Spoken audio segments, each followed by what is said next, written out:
Welcome to the Beyond the Event podcast, your home for exclusive tips, trends, and stories from local event professionals. So get ready and let's go beyond the event. Welcome in, everybody, to the Beyond the Event podcast. I am extremely excited to introduce Stephanie Piotrowski with Wild Love Collective. She is primarily a wedding planner and designer, and we got a special one here today. So as always, we want to just do a quick introduction. So Stephanie, tell the listeners who you are and what you do. Hey everybody, I'm so excited to be on the podcast today. Thank you so much, Jet, for allowing me to be part of this new venture that you're doing. So my name is Stephanie Piotrowski. I have been in the event space for over 12 years now. I started my wedding planning business back in 2019. We primarily focus in the Baltimore area, but are always kind of willing to travel. Our big focus is weddings, doing full planning, partial planning, and event management. But we also are dabbling in the world of socials, including mitzvahs, birthday parties, and then, of course, into the corporate side of things with galas as well. Awesome. Yeah. I'm definitely excited to have you on, and I'll start with one thing. When we were trying to find people to get onto the podcast, I have your website pulled up, and it's absolutely beautiful. My wife taught me a word a couple years ago, aesthetically pleasing. I didn't even know what that meant, but between your logo and the font and the color scheme and everything, it seems like it's definitely fitting for where, you know, the event design. Like, I think you have a tremendous online presence. So, and then looking at the pictures that I see online on social, it's definitely right up the alley of what I think is kind of in terms of just that trendy, like not vibrant, but bright, you know, type of styling. So when it comes to planning and designing, that's also something interesting too, because some people offer maybe one or the other, and it seems like you're kind of offering both in a package deal. Is that what I mean? Full design, full planning and design. Is that what that sounds like? Yeah, that's actually correct. So we do full planning and design. I'm actually partnering with a friend of mine. I'm going to bring her on for this season to actually help kind of offload some of those design elements. So that way, if you're a bride or a groom or somebody that's planning an event and you really kind of need that full on help with the vibe, the design, the logistics, you know, we're there for you. We're there for you to help you, guide you through this entire process. So it's really seamless and easy for you. Yeah. When it comes to the type of clients that you work with, would you say more often you have to start from scratch and really find their vision and then make that vision? Or is it more like you kind of have a smooth, a cookie cutter process to take people through to really bring that vision out? Like, I want to hear more about the design factors of taking something from nothing and turning it in and really capturing the design factor on an event. I know that's probably one of the most fun parts of it. So I think it really depends on the client, right? So sometimes people come to you with all these ideas. That's kind of the day and age we're in, right? With social media and Pinterest and all those types of things. It's almost overwhelming how many options there are out there. So a lot of the times we see people come to us and they're almost overwhelmed. I'll say, hey, do you have a Pinterest board? Do you have any kind of inspiration that you want to share with me? Is usually how I'll start that conversation. And more often than not, they have some vision or some kind of path they're trying to lean towards. So we'll kind of start going towards that path. And depending on how far out the wedding is or the event, I usually start really diving deep into the design process about 8 to 10 months out. And the reason I wait that long, or depending how you want to look at it, long or short, is trends change, people change their minds. Again, it's very overwhelming out there. So if you start too far in the process, maybe 2 years down the road, you're going to change your mind. So I found it's much smarter, and it makes a lot more sense for my clients and our business to just go ahead and start that process really diving into it at about 8 to 10 months out. So what that looks like is I'll jump on a call with my client. I'll send them a questionnaire ahead of time that has some pre-filled answers just to get their brain thinking, just try to get a really good idea of maybe their wants and also their dislikes. It's almost easier to ask people, what don't you like and what you do like. Right. So you can kind of change your brain and have a little bit more openness in the design itself. So that's usually how we'll start things off. Jump on a questionnaire with them, review that questionnaire together, talk about some trends and things that they're really interested in. And then I'll go ahead and actually create a mood board. So I'll jump on Canva. It's one of my tools I use in my business. So jump on Canva, create a really nice mood board. And what that looks like is it's going to be kind of detailed depending on what's happening in your event. So just go with weddings as they're traditional and fairly straightforward for the most part. Most weddings are going to have a ceremony, a cocktail hour, a reception, maybe a post reception as well, the day of. So that's kind of what that design board will look like. We'll take a look at what is your ceremony going to look like? What design elements are we bringing in? What colors, what textures? Are we doing anything specific for maybe your backdrop where you're getting married? What are we bringing in for that particular piece? And then also, how can we reuse those items later on in maybe the reception or the cocktail hour? So that'll be kind of the first portion. And then we'll just go into the rest of the event, essentially, looking at what the cocktail hour looks like, looking at what your reception looks like. And that's going to be down to your silverware, what cup you're using on the table. It's going to be very detailed. So we have a really full vision of what this day is going to look like. So that's kind of our second step. And then we'll talk back and forth, maybe changing a couple elements, but it's going to be pretty much set for the most part. And then we'll actually go to a rental company together. So that might be a tent company, that might be, like of something vintage, or a select event group, something of that nature. And we're actually going to take a look at some of those items in person, feel the texture, look at the linens, touch the glassware, touch the silverware, and really get a better idea of what that looks like full force. And then, of course, day of, we're bringing all those elements together. So client facing, it's fun for you. You're kind of picking things out, being really involved in the process as much as you can. And then we're doing all the logistics behind the scenes, sourcing the vendors for you, getting the pricing, and then bringing that all together for a really cohesive, amazing event. Wow, that definitely seems fully loaded and just fully connected with all of the moving parts that it takes. And I didn't even think about that. I just wrote that down, an 8 to 10 month kind of timeline for trends changing. Does that happen often, that people come to you and say, I've got this vision, and then I guess closer to the day you have to start from scratch all over again? Well, yeah, almost. And that's why I've just learned from from experience, right? At the beginning, I would start the design much earlier on. And then I felt Okay.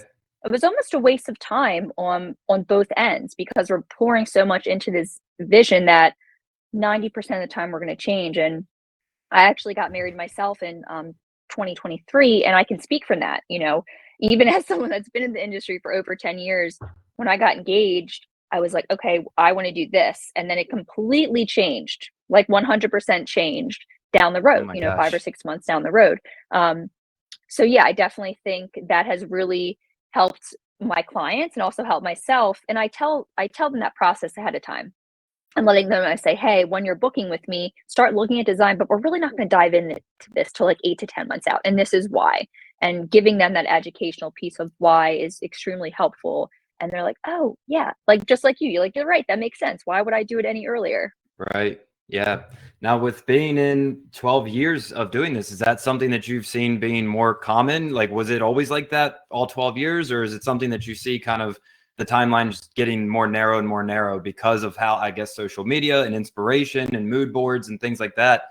Does that make sense? Like, is the window getting smaller in Yeah. terms of how long it really takes to put the design piece together? I agree. And I think before it was a lot different, because there just wasn't as many options out there. It was just kind of like, this is the trend of the year. I'm just going to say burlap, just to throw a trend out Right. there. Like that was it. Like, you know what I mean? And that's kind of what everyone stuck to. But now with social media, the other thing with social media is people are looking at these weddings that are extremely expensive. Like they are just over the top. They're gorgeous, right? And they're coming to you and they're like, I want that. My budget is nowhere near that. Is that Yeah. something else to combat and educate them? It's like, okay, this is a $70,000-$80,000 just design budget. You only have XYZ. How can we change our mindset and still make this work, but maybe in a different way? Right. Are you in a lot of, is that how it works when it comes to budget? I wasn't even thinking budget, but with your services, is it like I tell you my budget and then you basically, I don't want to say like salvage it, but basically like, okay, this is the budget I'm working with. You ever seen those reality TV shows or like the housing TV shows? Like, I'm so-and-so and I have this budget, get me a house or whatever. Like, is that kind of how it works? Or is it more like, does the design come first or the price come first? Does it say, hey, my budget's 10,000, what can we get for 10,000? Or like Yeah. you said, I see this picture online, how much does that cost? I think it really comes down to budget, and that's something I'm learning as well. And as I'm continuing to grow and continue to kind of get into those higher levels of weddings, where I'm at right now, I find that it's really budget. So that's one of the during that consult call, I'll ask them, I'll say, okay, what is your budget? Tell me a little bit about your vision. And that's kind of the first place that I'll start that education piece and say, okay, like either this is or is not realistic. You know, if this is your full budget, X amount, if you really wanted this particular design, right, this is how much it's going to cost. And that's just not going to happen. Hmm. I don't like to sugarcoat things with people, especially with weddings. Like I would Right. hate for you to walk away thinking that you're going to get this amazing, crazy thing that is just not possible with the budget that you Right. have. So just being realistic with them from the get, it's like we can make this happen and we can bring in some amazing elements, but let's just be realistic, right? So that's Right. something I find very important on that first call is just getting an idea of what their budget is in total, talking a little bit about their vision, and then being like, okay, this is how much that's likely going to cost, just kind of off a straight estimate. Do you think there's any wiggle room, you know, and then working around their budget as we kind of flow through the event itself? Because there's always a couple things that are going to be astronomically expensive, right? Like your venue is probably going to be your most expensive. A lot of the times catering is going to be your next one. So those are usually the first two things I'll look at as well and be like, all right, honestly, what do we have after that? Right. Right. So that's why it's important. Or I always encourage my clients to try to, or anybody really, to try to get a planner at the very beginning versus after you've booked a venue, because there's so many things that you might not even be thinking about. You just fall in love with this venue, but maybe there's only an hour of setup time and that's not going to work. And then you're going to have to Hmm. pay all this extra money for setup time, or maybe, you know, just things to think about as having that planner mindset is just really important to bring them in at the beginning. So you're setting yourself up for success for the entire event versus having to try to backpedal and work with what you have. With a lot of event planners that we work with, I will say it really does show the expertise of the planner itself on how detail oriented it is and how smooth things flow. Because we've been on both sides, especially with being in the tent wedding space. There's times where we will have clients, planners send us inquiries or whatever, and I feel like based on what you were saying, it's before they pick everything out, and it's probably in the early stages. And then there's been situations where we were dealing with the client for 6, 7 months. And then next thing you know, we get this email, hey, I'm Stephanie, you know, I'm taking over this event. And then a lot of times it's always, from my experience, it's a lot easier when it is in advance, because once the planner kind of takes over everything, it sounds like what you were saying with the design factor, that where it changes, like we had a plan, we did our 3D layout, we had the layout and everything. And, Mm-hmm. you know, next thing you know, it's just like, hold up, this, we're basically starting from scratch too. So, but the event planner usually, a lot of times when they jump in and you can just tell who you're working with and you build that rapport with them, you just get this sense of expertise that things do start to move. It might start off a little rocky because you are starting essentially from scratch again. But once that little hiccup is over, it's definitely noticeably different, that everything's in order. Because we get a lot of, when people do, we call them DIY brides or clients that, you know, they don't have a planner. What you just said about the setup service, we'll get this crazy request. They're like, it might not even be a tent, it'll be at a venue. And it's like, we'll send the delivery schedule. We have all this confirmation through the reservation process. Is there any special requirements on delivery time, or what's our window? And then next thing you know, like, well, we have to reserve a spot at the loading dock, and we had you scheduled for this and that doesn't work, and we have to move things around. That's an extra charge. Like it gets crazy. So having somebody in control of, I guess, you know, monitoring and overseeing all of that is super helpful. And a lot of times I would assume with the event planning, and I would love to hear your thoughts on this.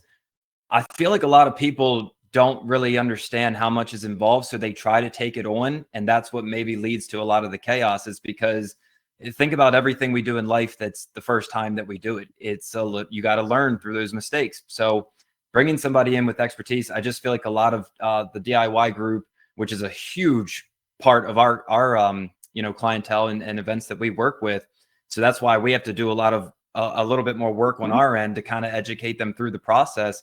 Do you ever get to the point where you maybe feel devalued by clients, that they maybe undervalue what you do and bring to the table?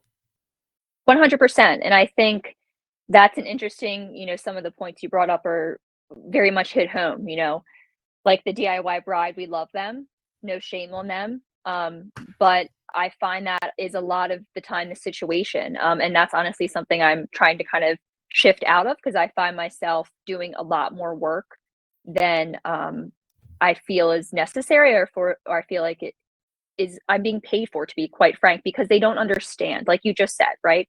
They and I can attest that we all do something the first time. There's always a little bit of mistake, but why would you want the first time being your wedding day to Right, run, like, right. you know what I mean? Like, it's just crazy to me that, it's all about finding the value. And when I kind of changed my mindset in the sales realm from being kind of like that sleazy salesperson to, it's all about education, right? They're coming to me for a reason. So how can I best educate them and show them the value of having a planner?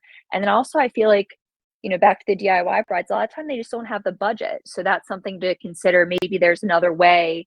That's something I can maybe think about to maybe help them and help you guys as vendors, without maybe breaking the bank on their end as well. Because for me, when I call it event management, I don't call it day of services, because it's so much more than day of services. When I work with my clients for event management, I start working with them about 3 months out. And at that time, I'll reach out to every vendor that they have booked, and I have specific questions for all of them, depending on what sector of the wedding world they're in. So for tenting, I would ask you some questions, and probably like you said, we get back and there'll be a lot of changes, and because they're not thinking about those things, like you just said, they're not thinking about the logistics, the loading dock, the fact that there's probably one spot in the loading dock and it has to be, like you said, reserved, or the fact that there's 2 hours to load in and we have to stagger the vendors so not everybody's on top of each other. And I almost look at wedding planning, the planning side of it, not the design side of it, is just project management. Like, that's what it is. Right. Like, you're pretty much just a really big project manager dealing with a bunch of different timelines and people and trying to make it all flow accordingly. And then if there's any little fires, like, your goal is to put those out before anybody notices. And if anybody notices, it's the people behind the scenes. It's not the people that matter, right? Right. Yeah. No, that's definitely spot on. And especially in our space too, like, it's putting out the little fires to make sure that, and I think when I relate what we do for our clients and what you do for your clients, the event day is essentially, well, we're a little bit in advance of the event day. Like, the tent goes up on a Wednesday, Thursday. We like to give a lot of time in advance. So that's kind of our, what I call like game day for us. Like, the practice, if you were relating it to sports, like, the practice is cleaning it and loading it and installing it. And then the game day is, the final product. And then same thing for you. How well of a, I would imagine, in the planning space inside of things, how well the work is not done on the day. It's all done in advance, that it's the result on the event day of how well you did. Did you have all the timeline ironed out? Are all the vendors fully in understanding of, like, what their responsibilities are to pull this off? And the event planner, to me, is always the nucleus. It kind of sounds a bit obvious. Like, we don't have to essentially work with the caterer unless they need something, or where the placement of their catering tent is, et cetera. But we don't have to really work with every single vendor. Like, if it's somebody parking cars or whatever, like, we never cross paths. But for you, you're the central to all of that. I guess let's shift gears towards working with vendors a little bit. What are some experiences, either good or bad, or tips or anything, when it comes to working with vendors? Yeah, so I have honestly enjoyed pretty much every vendor I've worked with. I really try to come into it with an open mind. I look at it as, we are here for one collective goal, and that is our couple or our client, whatever it is, right? So let's try not to have any issues between the two of us. If, maybe if something comes up, we're going to hash it out. I really don't have any bad issues. And I really try to, one of my big goals this year is to work with different vendors. I feel, and this is maybe more so in the planning side of things, but it's a little clicky in the sense that sometimes you end up finding someone you love working with and you just kind of keep working with them, but that doesn't expand business on either one of our ends, right? Because we're just working with the same people. So one of my goals this year is to really work with different vendors. And then on the client side, when we're talking about vendors, it's really important to do your research. I'm going to use photographers as an example. So photographers are amazing. Pretty much every wedding is going to have a photographer, right?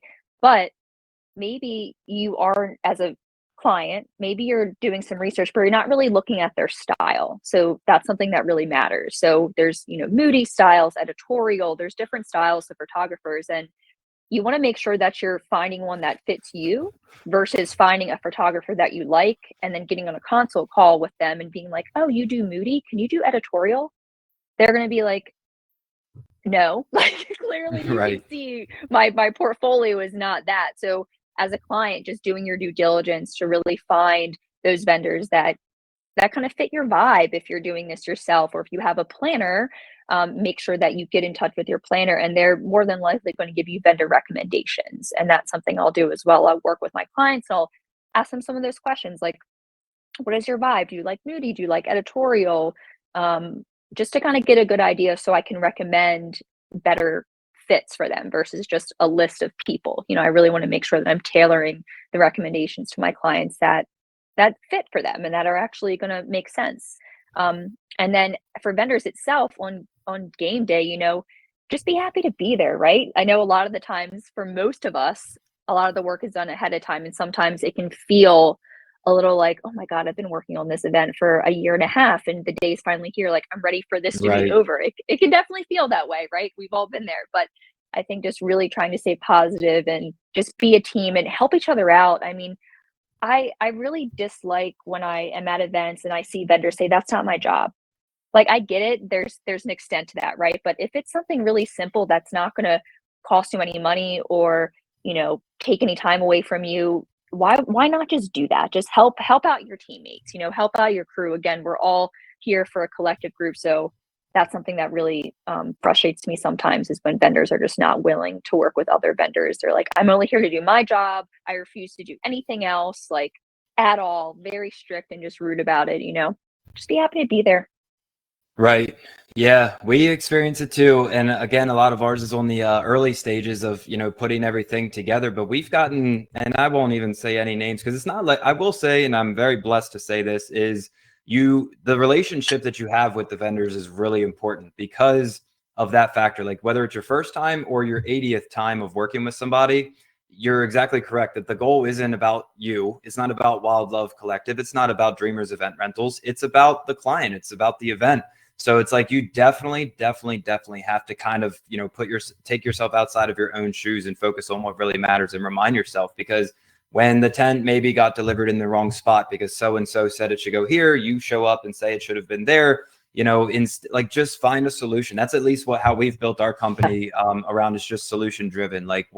We of course try to do everything in our power to pre-plan in advance to overcome these mistakes or issues or whatever or what have you. But when there are, we have to be realistic. We're not perfect. We've done some things that, we definitely wish we could have overcome. But the one thing our company believes in truly is doing just that, overcoming it and making the solution to it. I think accountability is huge when it comes to working with vendors, really. And, regardless of who's at fault or whatever, it really does come down to just making it right in the end, and that's something that we kind of pride ourselves on. That client might be mad because we this or that, but at the end, I tell our sales team, I tell our events team, I tell our operations, it doesn't matter who you are. This company believes in, doesn't matter. In the end, do everything you can to say, hey, I did everything I could at that point to make it right. That's actually interesting. And I think a photographer would be, or videographer, because their style and such is portrayed online in a very open way. Like, you can see if it's like whatever, I don't know really the terminology, but like a vibrant or a, silhouette or black and white, like their style is pretty relevant, pretty visible online. But when it comes to other vendors, do you pick more of the vendors for the client, or is it something where it's like, show me a picture of what you're looking for, and then you kind of match it to people that you've worked with in the past that can deliver? Do you basically survey and say, okay, based on the style you're looking at, whether it's a photographer or based on the food items, you're interested in, here's who I would pair you up with? Like, are you picking the vendors, or do you give them pretty open range to pick the vendors? So it depends on what package they've booked with me. So if they've booked full planning or partial planning, I'd like to have a little bit more say in the vendors. And the Gotcha. reason being is to ensure that we have a really cohesive team that's going to work together properly. So kind of like you mentioned, I'm not going to pick them for them, but I'm going to do a little bit of kind of surveying and ask them a couple questions to get a good idea of, yeah, their feel and maybe suggest better fit. So usually what I'll do is I'll send over 3 to 4 different vendors within each category and say, here are my recommendations for you. Please take a look at them. Let me know, like, your top 2 kind of out of all of these. And then I'll start that conversation with the vendor. I'll say, hey, I'm Stephanie. I'm the wedding planner. I'm reaching out on behalf of X, Y, and Z. They're interested in X, Y, and Z. And then really just bring the client in on the conversation when they need to versus CCing them so their inboxes doesn't get all boggled down. And then if it's event management, which is again kind of more of that, client is a little bit more responsible for pretty much booking all of your vendors. So in that case, client is responsible for booking all their vendors. I just have kind of a generic vendor recommendation list that has a bunch of different vendors in each kind of little niche category, and I'll send that to them in hopes that they will use that as a recommendation and hopefully book a lot of those vendors. Right. But usually with event management, it's kind of left up to them, which is why I prefer the full planning and the partial planning, because with event management, it's already done, which is fine, but maybe it wasn't the best fit. And maybe after doing a little bit more digging, and once I've been brought into the situation, I'll start reaching out to the vendors, like I mentioned before, ask them a couple questions, just making sure that everything is all matching timelines, floor plans, and all that are correct. And, there's been times where I'm like, I probably wouldn't have booked this person because I don't think it's a good fit. And then it ends up not working out for whatever reason. And more oftentimes than not becomes a pain in my butt because I have to deal with the repercussions the day of. Right. So. Yeah. Yeah, that you definitely make some great points there. And, I do think that, I guess you could say, like, it's been a while. We got married in 2019. And I think for us, we knew we were doing a tent wedding, obviously being biased to it all. Like, we did a tent wedding at my parents' house. And my wife, like I said, taught me aesthetically pleasing. She's the design factor for our wedding. I didn't care what color I was in. I didn't care anything about that. I just wanted to pick the catering. So I knew what caterer I wanted with, and that's, we rolled with it. And then, so luckily and fortunately for us, everything kind of just worked out, because I'm not going to, like, we were literally engaged. We were one of those couples. I don't know if you watched The Office, but Roy and and Pam engaged for however many years. That was us. We weren't engaged for that long, but we were together, and we were one of those couples where it's like, when are you guys getting married? So I think between that entire timeline of being together, my wife just she just had it all planned like way in advance. So she knew what she wanted, which that's why I go back to when you were mentioning the design factor changes over time or as you get closer. That was interesting to me because it's like for us, like I wasn't really into the design of like what color schemes we were going with. So for her, that'd be a good question for her to see if maybe her opinion changed. You should ask her. You should be like, I wonder if she had a Pinterest then and ask her, be like, go back in your Pinterest, because that's like a very classic, a lot of people look on Pinterest and like, I've had mine for forever. And I remember going back and looking at stuff that I pinned, when I was young and being like, oh my God, this is cringy. I would never, ever do something like that. Right.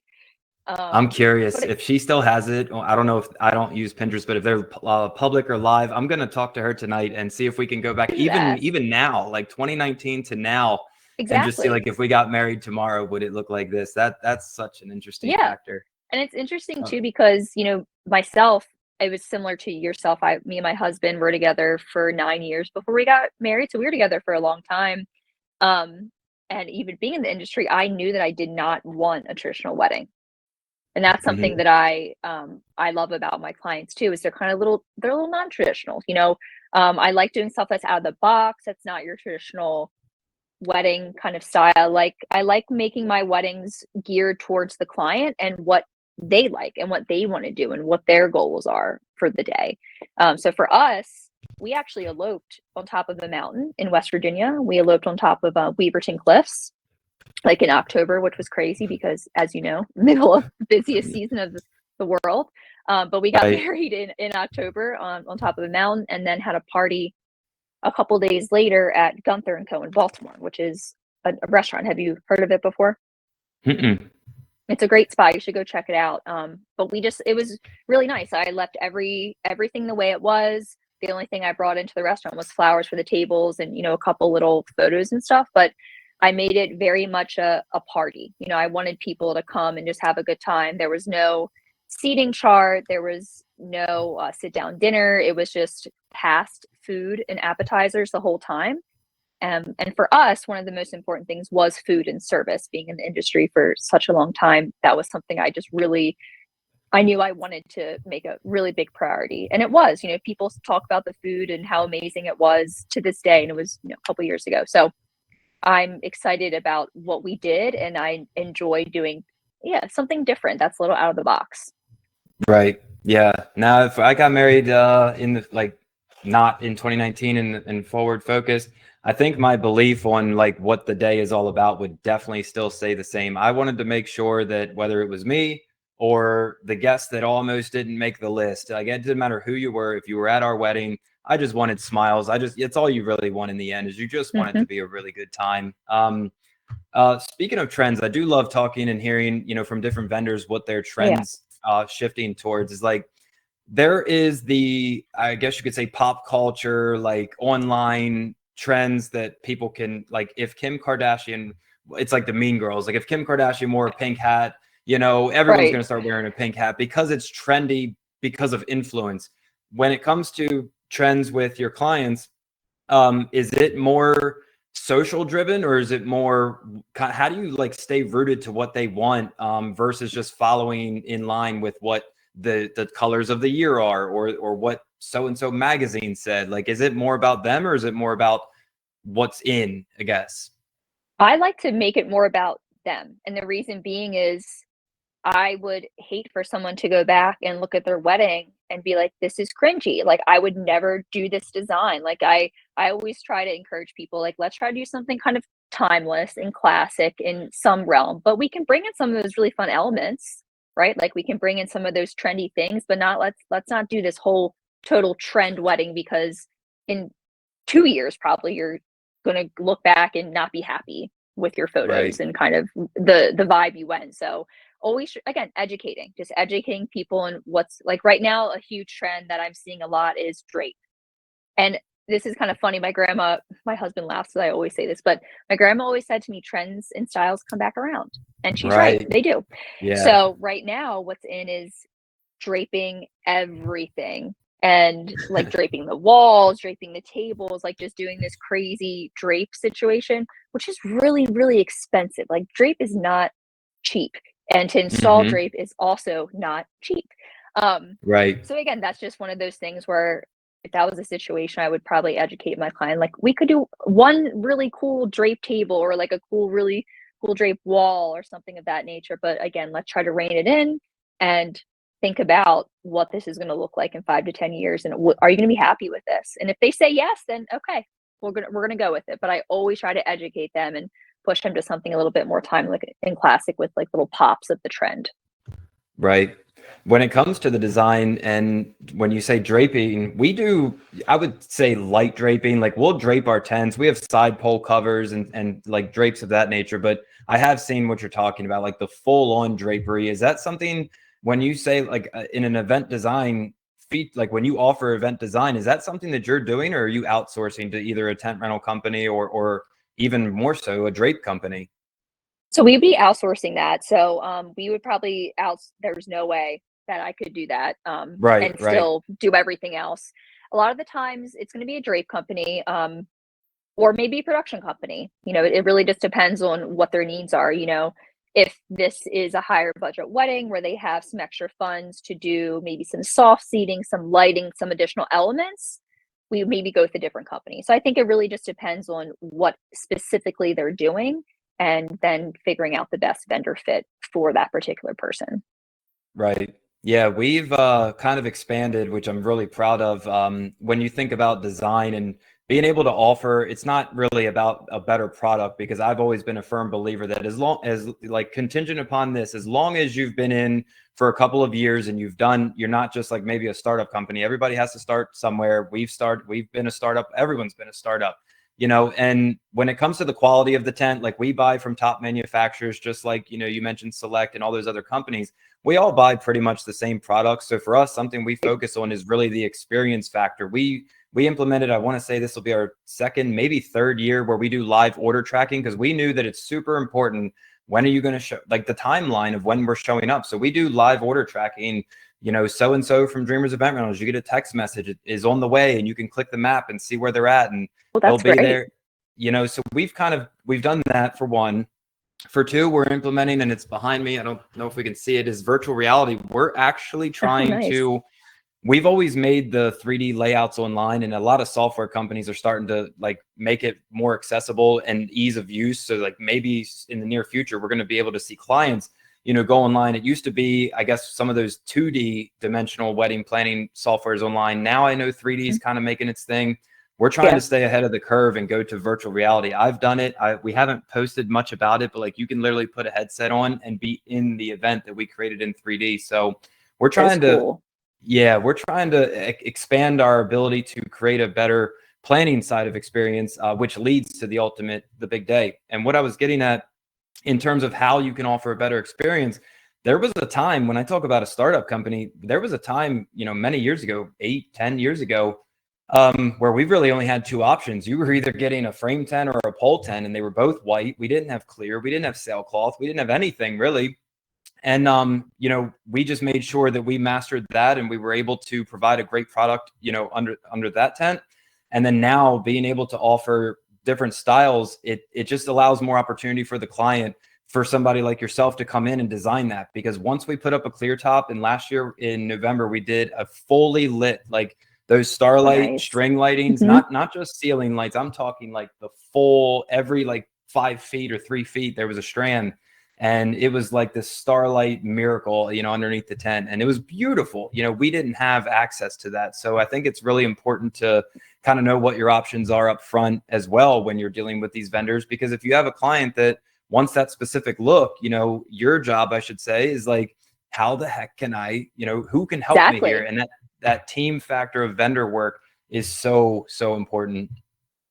Yeah, no, I agree, because exactly like you're saying, and I think that's a big part about the wedding industry, right? Or in general, when you're building a business, is networking and just getting to know people, like you just said, finding out what you do and how you can best suit your client. And then of course, as a planner, the less vendors I have, the better. So for me, just logistically, right? So the more, if I can come to you and you have 4 or 5 things I need, that's amazing. I'm going to go to you, versus going to 4 or 5 different people to get one thing.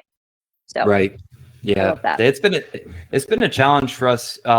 As you mentioned, like, that's why I was curious if it was a drape company specifically or things of that nature, because it is definitely tough, getting a lot, like it's taken us a long time to expand the tent inventory, yet alone all those add-ons, because like you said, with the trends, we were talking like color schemes, but also the chair style. Like, our inventory is predicated. Sometimes there's always that generic, your round tables, your rectangle tables, your white resin chair. Like, we have a big, right. And then you get into like, oh, they want that specific color. I feel like, has that been more of a challenge because the look and the style and the design has expanded to where it used to just be, it's either this or this, and Chiavari has different colors, but now they literally, it's not just Chiavari, I think it's the Brentwood chairs, the ghost chairs.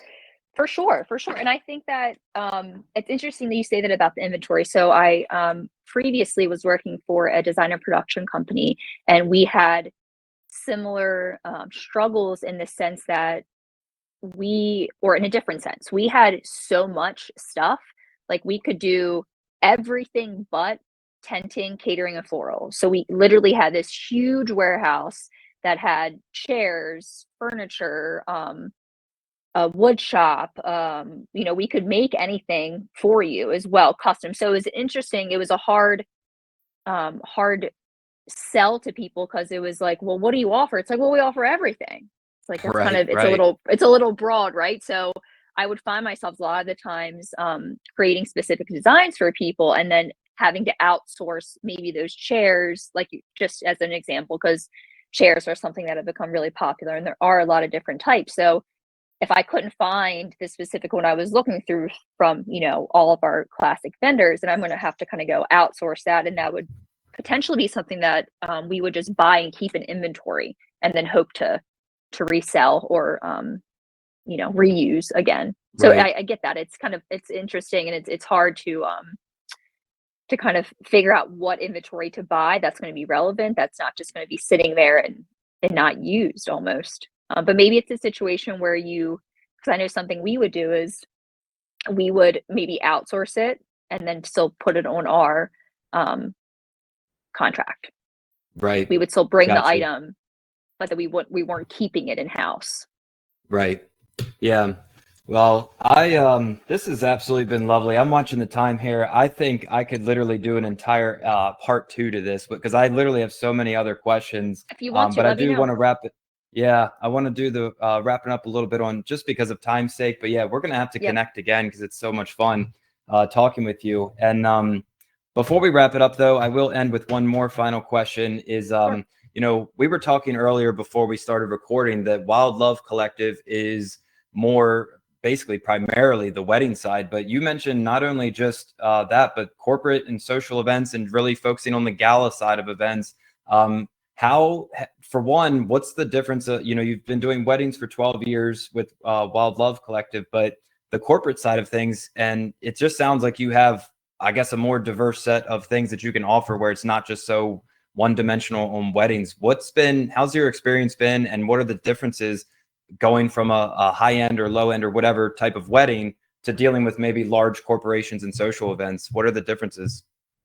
So I think it's different because you're dealing with a little bit more of a large group of people with bigger Right. opinions and budgets and things that are a little bit more stringent when it comes to corporate. So that can either be good or bad, right? Like sometimes these events can be pretty cookie cutter. So there's not as much sourcing maybe that needs to be done on the second or third event. But Hmm. sometimes it is a lot more difficult on the logistics side of things.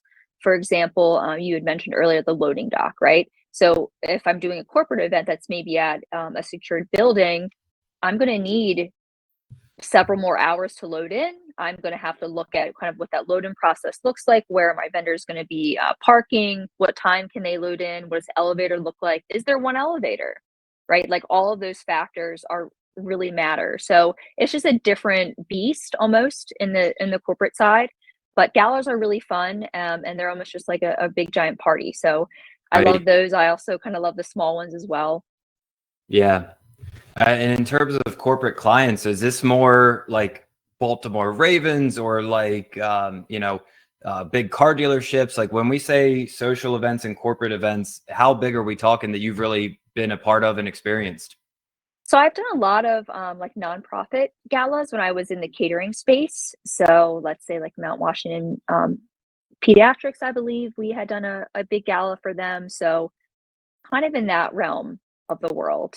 A lot of these galas are, I'm sure, as you know, kind of happen in the fall time for the most part. So that's my goal, is to really kind of get back in that realm and see how I can help with some of these nonprofits or just large corporations that hold galas yearly. Right. Yeah. Well, Stephanie, it has been an absolute pleasure. You are absolutely lovely. Everybody, all the listeners, do me a favor and Stephanie for sure. I'm going to pull it up to make sure I don't botch it. Go to Instagram right now and follow wildlove.co. And that way you can just follow Stephanie's journey, see more about her. And then other than that, if you're essentially a potential client or a vendor that really wants to connect with you, is Instagram the best way, or is there a social platform that you prefer for people to really get No, connected with you? Instagram is great. I would love to start connecting with some of our other folks in the industry and some potential clients. Yeah, absolutely. I thank you so much, Stephanie. This has been fun. We're gonna have to do it again sometime. Definitely, Jed. It was a really pleasure working with you and connecting. And we actually have a wedding together coming up in April, so I'm excited to work Yep, together on absolutely. that level as well. And we'll be talking soon. I hope you have a great day. Awesome. Thanks.